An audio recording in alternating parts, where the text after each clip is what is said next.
Tips lamang po mga ka-DIY. Nagkakaganito po ba ang inyong mga ilaw sa labas ng inyong bahay o sa poste? Kadalasan po nangyayari yan labas po ng ating bahay.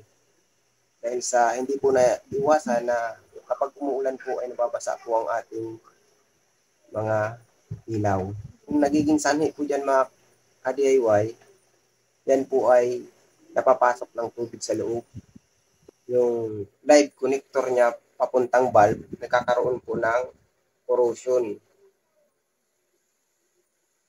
Parang amag sa metal.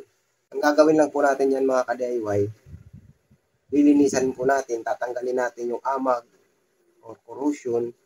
Lilihain lang po natin yan mga ka-DIY upang lumitaw po ang kanyang metal. Yan lamang po mga ka-DIY and sanhi bakit nagiging smudge light ang ating ilaw. Patay